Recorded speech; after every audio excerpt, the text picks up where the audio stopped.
Title: The Custodian's Gift. In the heart of Manhattan, a black custodian named Marcus Johnson blew soap bubbles to calm a little girl with autism who was in crisis, unaware that her billionaire mother was watching from a distance. "Stay away from her. That girl might bite." The security guard's shout echoed through the marble lobby of Barstone Biotech like a whip crack. Marcus stood frozen in the hallway, mop in hand, as he observed the chaotic scene unfolding before him. In the midst of the turmoil, a blonde girl about 6 years old was curled up on the cold floor, rocking back and forth, her arms wrapped tightly around her knees. Her blue eyes blinked rapidly, like birds trying to escape from a cage. Surrounding her were 5 executives in suits, standing still like useless statues, whispering among themselves about behavioral episodes and crises. Marcus, 42 years old with 2 decades of experience working with special needs children, first as a teacher and then as a father to an autistic daughter, recognized sensory overload when he saw it. He also knew that those wealthy executives had no idea what they were doing. "Can I try to help?" Marcus stepped forward, his calm voice cutting through collective panic. The security guard blocked his path with his arm. "You're just a night janitor. Stay out of this."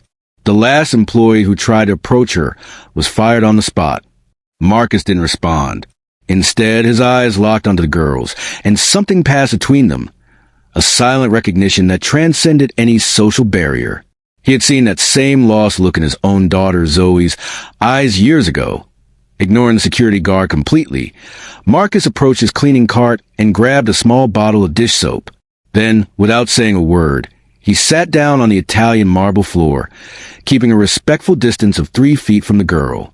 He dipped his fingers into the bucket of water and began to blow bubbles. 1, 2, 3. The girl's rocking slowed. Her eyes focused on the iridescent spheres floating in the air like secrets reluctant to land. From the upper mezzanine, a woman watched silently.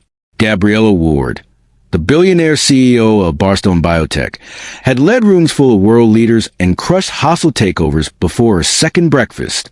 But now, watching a janitor calm her daughter with soap bubbles, she could barely breathe. Eva, her daughter, her mystery, her heaviest burden, was finally at peace. Not because of the $5,000 a week therapist or the specialist flown in from Switzerland, but because of a black man in a janitor's uniform who had the courage to sit on the floor. Gabriella took the elevator down, her heels clicking on the marble like sentences being pronounced. All the executives straightened up automatically, but Marcus kept blowing bubbles, completely oblivious to the corporate storm that was about to descend upon him. "Mr. Johnson," Gabriella's voice sliced through the air like broken glass. "I need to speak with you now." Marcus slowly stood up, his gaze still fixed on the girl, who was now lying on her side, completely calm, watching a single bubble floating just above her face. He knew he was about to be fired. 20 years of career, destroyed by a moment of compassion. But when he looked into Gabriella Ward's eyes, he saw something he didn't expect. It wasn't anger, but something much more dangerous: gratitude.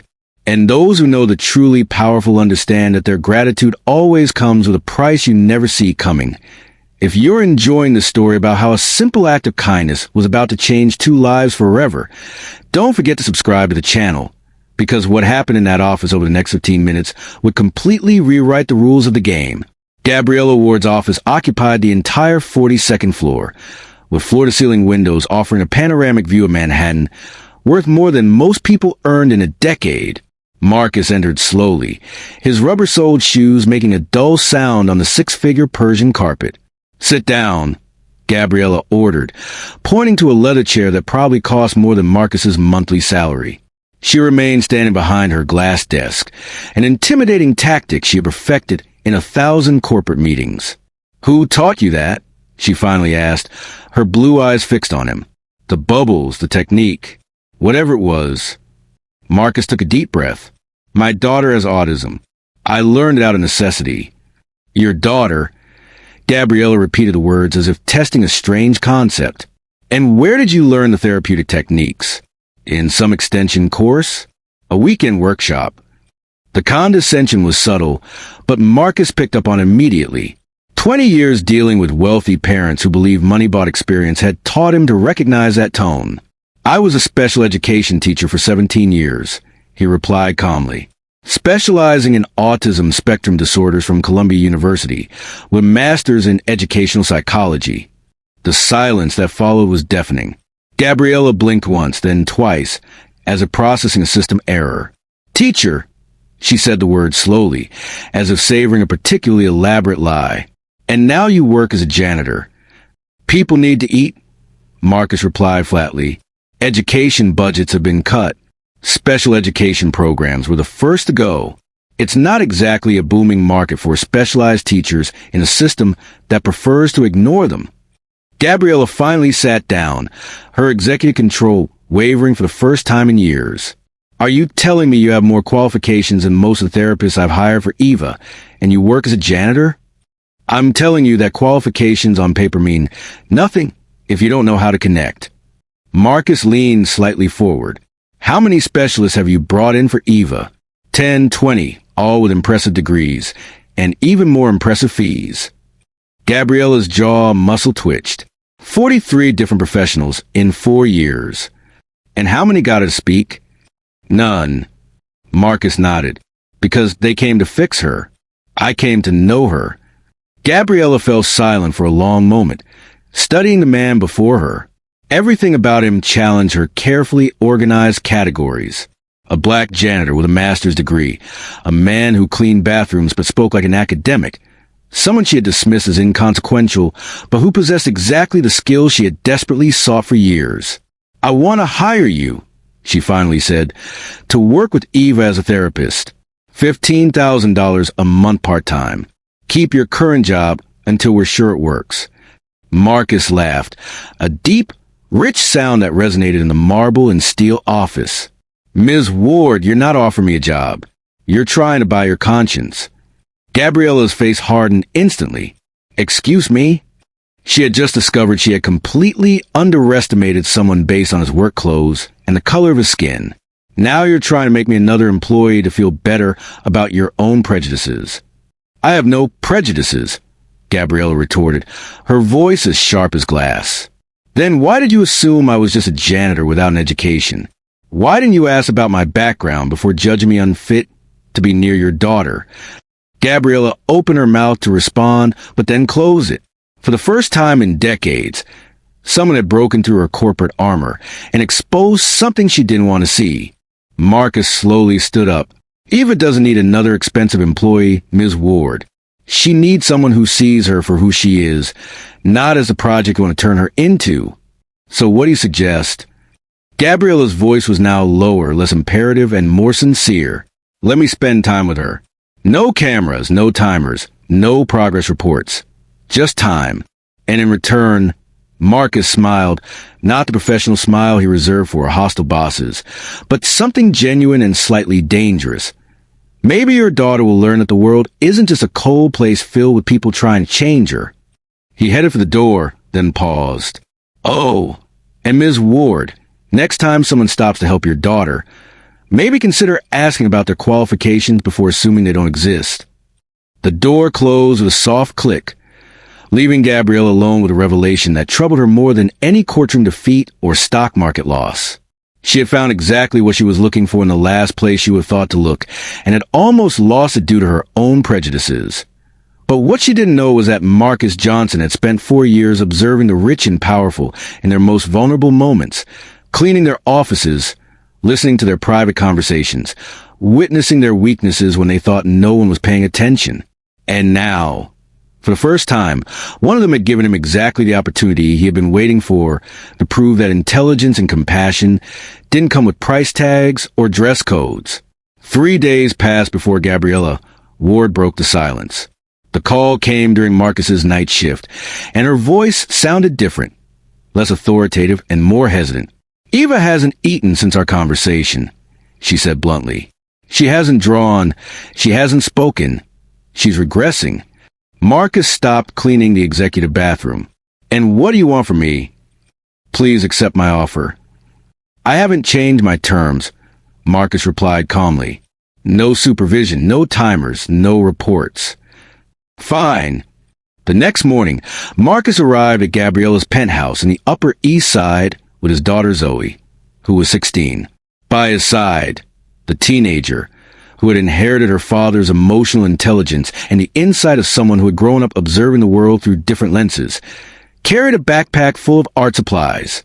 I thought Eva might benefit from interacting with someone closer to her age, Marcus explained when Gabriella opened the door, clearly surprised. She's 16, Gabriella pointed out, as if that were a problem. And Eva is 8. Sometimes the age difference creates a safe space that peers can't offer. Zoe smiled politely. Hello, Ms. Ward. My dad has told me about Eva. I brought some materials that might interest her. Gabriella studied the young girl, her calm confidence, the way she spoke without intimidation, the naturalness with which she entered the apartment as if it were her own. It was disconcerting to see such poise in someone so young, especially in someone with such a different background than her own. Eva was in her usual position, curled up in a corner of her room, but when she saw Zoe, something changed in her eyes. The teenager sat down on the floor comfortably and pulled out a set of watercolors and textured paper from her backpack. Hi, Eva. I'm Zoe. You don't have to talk to me if you don't want to, but I thought we could paint together. What happened in the next 2 hours left Gabriella completely disarmed. Eva not only approached Zoe, but began mixing colors, creating shades she had never tried before.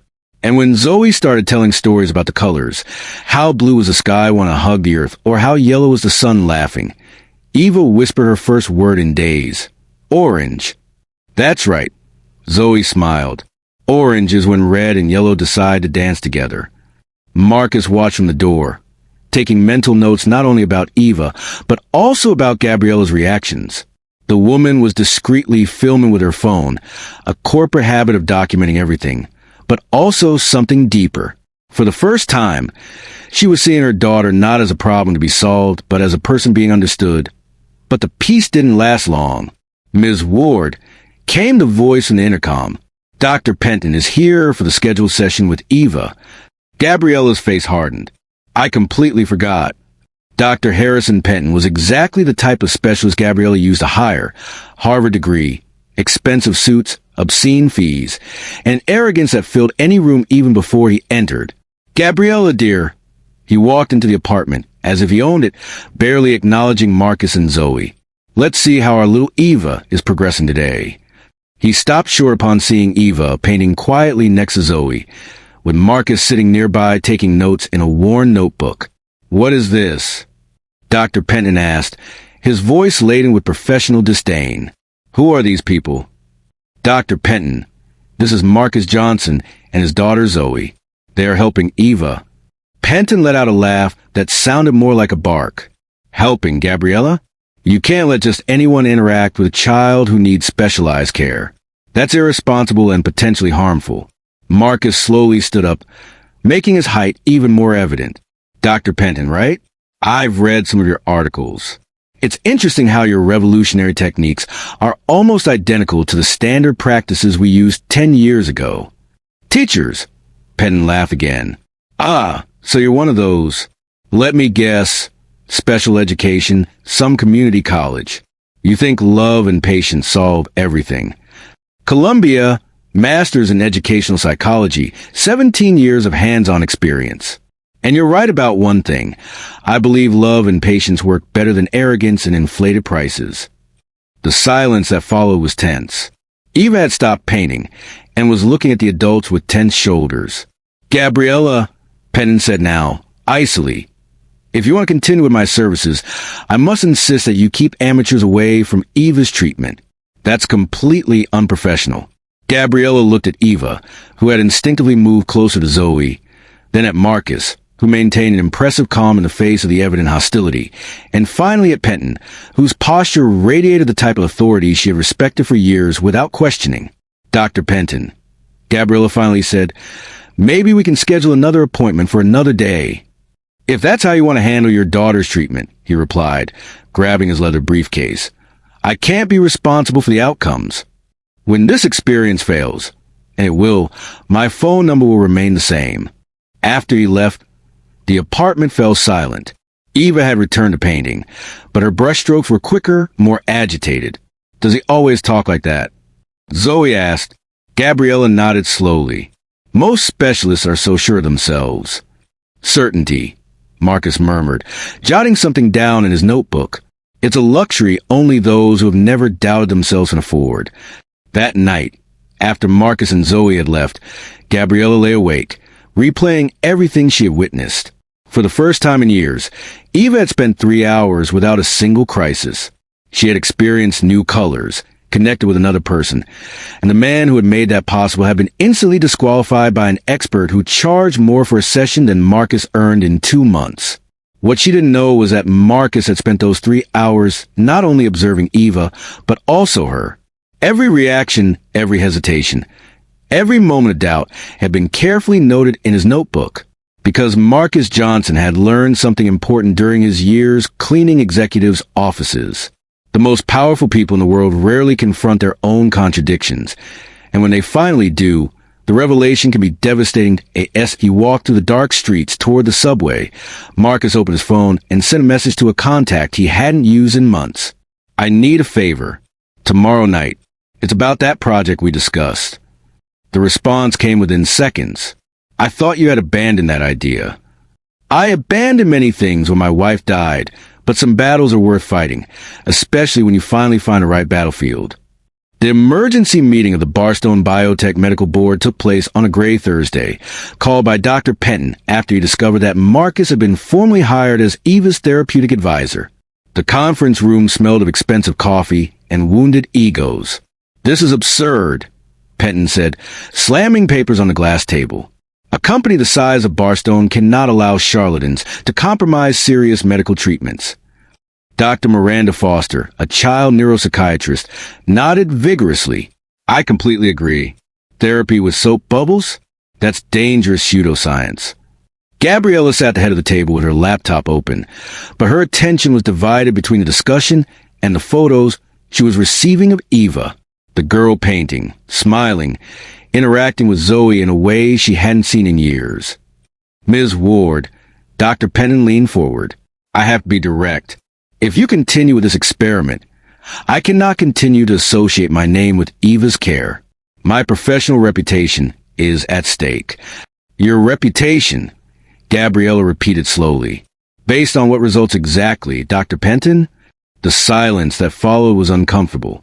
In 2 years of treatment, Eva had shown no significant progress under Penton's care. At that moment, the door opened, and Marcus walked in, not in his janitor uniform, but in a simple suit, carrying a leather folder. Behind him was an elegant gray-haired woman no one recognized immediately. "Ms. Ward, thank you for allowing me to participate in this discussion," Marcus said calmly, completely ignoring the hostile glares around the table. "You weren't invited," Dr. Foster hissed. "Actually," the woman behind Marcus smiled, "I requested that he be here." Dr. Sarah Chun, editor-in-chief of the Journal of Clinical Psychology. "I'm here to discuss some concerning irregularities that have come to our attention." Dr. Penton's face visibly paled. Marcus opened his briefcase and pulled out a series of documents. "Over the 4 years I've worked in this building at night, I've had involuntary access to many conversations and documents. At first, I ignored it, but when I realized the pattern, I started documenting it." He slid some photographs across the table. "Dr. Penton, these are copies of your reports on Eva from the last 18 months. All identical, just with different dates.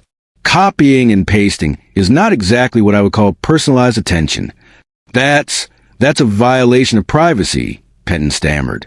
"It's documentation of medical fraud," Dr. Chin corrected coldly. "Charging $1,000 per session using prefabricated reports is a federal crime." Marcus continued, keeping his voice calm as chaos erupted around the table. "Dr. Foster, here are the transcript of your phone conversations where you discuss how to prolong treatment for wealthy children to maximize profits." Dr. Foster stood up abruptly, knocking over a chair. "I'll sue you all." "With what money?" Marcus smiled for the first time, because a federal investigation into their overbilling scheme had begun that morning based on the evidence he had gathered over 4 years.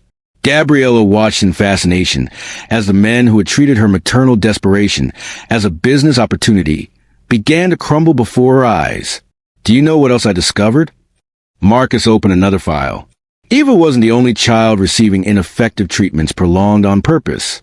I found documents from 17 different families. All of them were charged for therapies that these professionals knew were inadequate. Dr. Penton made one last attempt. You're just a janitor with a hero complex. No court will take your accusations seriously. Marcus laughed, a rich, genuine sound that resonated in the room. Dr. Penton, you're right about one thing. I really am just a janitor, but I'm also the janitor who spent 100 nights cleaning your offices, listening to your private conversations, photographing documents you left open on your desks. He turned to Gabriella.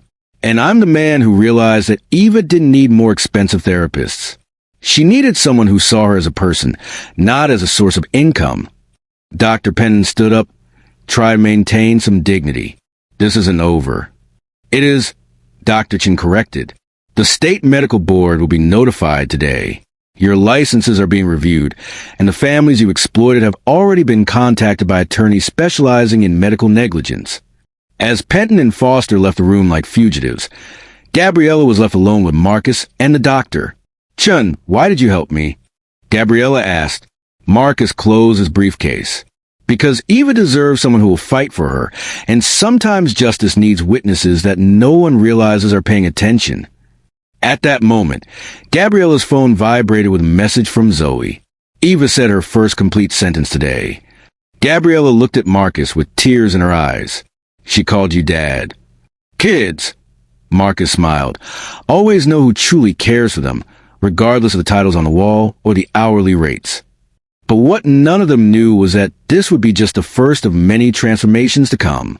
Months later, Marcus Johnson stood on the main stage of the Jacob Javits Convention Center, receiving a standing ovation from over 3,000 mental health professionals gathered at the National Autism Congress. Beside him, Eva smiled shyly, holding a pink microphone she had specially chosen for the occasion.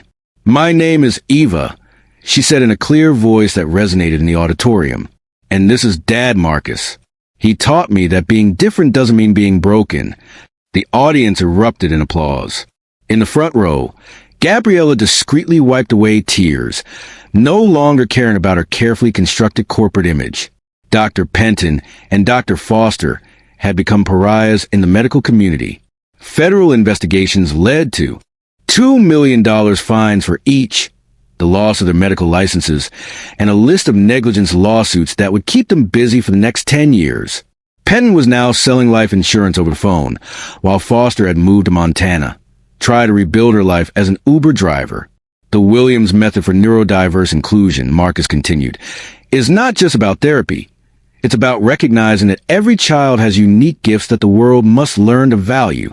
The foundation he and Gabriella had created together had already trained over 500 educators in unconventional techniques. The therapeutic bubble method had been documented in 17 academic studies, showing superior results to traditional treatments in 86% of cases. Zoe, now 17, had become a nationally recognized advocate for the rights of neurodiverse children. Her speech at the Congress 3 months earlier had led to the passing of a federal law guaranteeing access to alternative therapies in the public health system. Do you know what excites me the most? Marcus continued, observing the attentive faces in the audience. Eva is no longer the only one. We have 237 children in the program, each discovering their own language of colors, sounds, and movements. And their parents, executives, doctors, teachers, are learning that love has no technical protocol. Gabriella had stepped down from the presidency of Barstone Biotech to dedicate herself fully to the foundation. Her personal fortune, once tied to corporate acquisitions, now funded inclusion centers in 16 states. The Wall Street Journal had dedicated a cover story to her titled From the Boardroom to the Ground. As a CEO, she learned to lead from her knees. People ask me, Marcus smiled at a live camera, if I feel anger over the lost years cleaning bathrooms when I could have been teaching. The truth is, those years taught me something no university could. How to observe, how to listen, how to recognize value where others only see invisibility.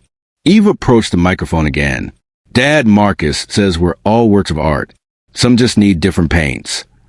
In the audience, parents were openly crying. Professionals were taking frantic notes. Journalists were documenting every word from a girl who, 3 years earlier, had been considered a lost cause by traditional medicine. The greatest irony, Marcus concluded, is that the men who tried to silence me ended up amplifying my voice to the entire world. Dr. Penn was right about one thing. I was just a janitor, but he forgot that janitors spend years observing, learning, documenting, and when they finally decide to speak, they have a lot to say. The audience rose to their feet to give him a standing ovation. Flashes went off. Social media exploded with hashtags, #custodian-teacher, and #EvaCores. That night, at the gala dinner, Marcus received the National Award for Innovation in Special Education. In his acceptance speech, he dedicated the award to all the children who had been called broken when they were merely misunderstood, and to the parents who had the courage to question experts who charged fortunes to apply prejudices disguised as science. Eva slept in Gabriella's lap during the ride home, her fingers still stained with blue and yellow paint from the art workshop she had attended that afternoon. Zoe was editing a video on her laptop, documenting another day in the life of a family that had completely redefined the meaning of normalcy. Do you know what changed everything? Gabriella asked Marcus as they watched the urban landscape from the car window. What? You refused to accept the place assigned to you. If I had continued being the invisible janitor, Eva would still be silent. I would still be paying charlatans, and 237 other families would still be searching for answers in the wrong places. Marcus smiled. Sometimes the best revenge isn't to destroy those who underestimate you. It's to show them they were so wrong that everyone realizes it. Today, the Williams method is taught in 43 universities. Eva, at 12, paints pictures that are sold in New York galleries, with all proceeds going to inclusion programs. And Marcus never had to clean a bathroom again in his life, but he keeps the janitor uniform framed in his office with a plaque that reads, "A reminder of when people thought they knew who I was." If this story of how one man transformed prejudice into purpose has touched your heart, subscribe to the channel to learn more stories that demonstrate that the greatest revolution occurs when we stop accepting the place others choose for us and start building the world our children deserve to inhabit.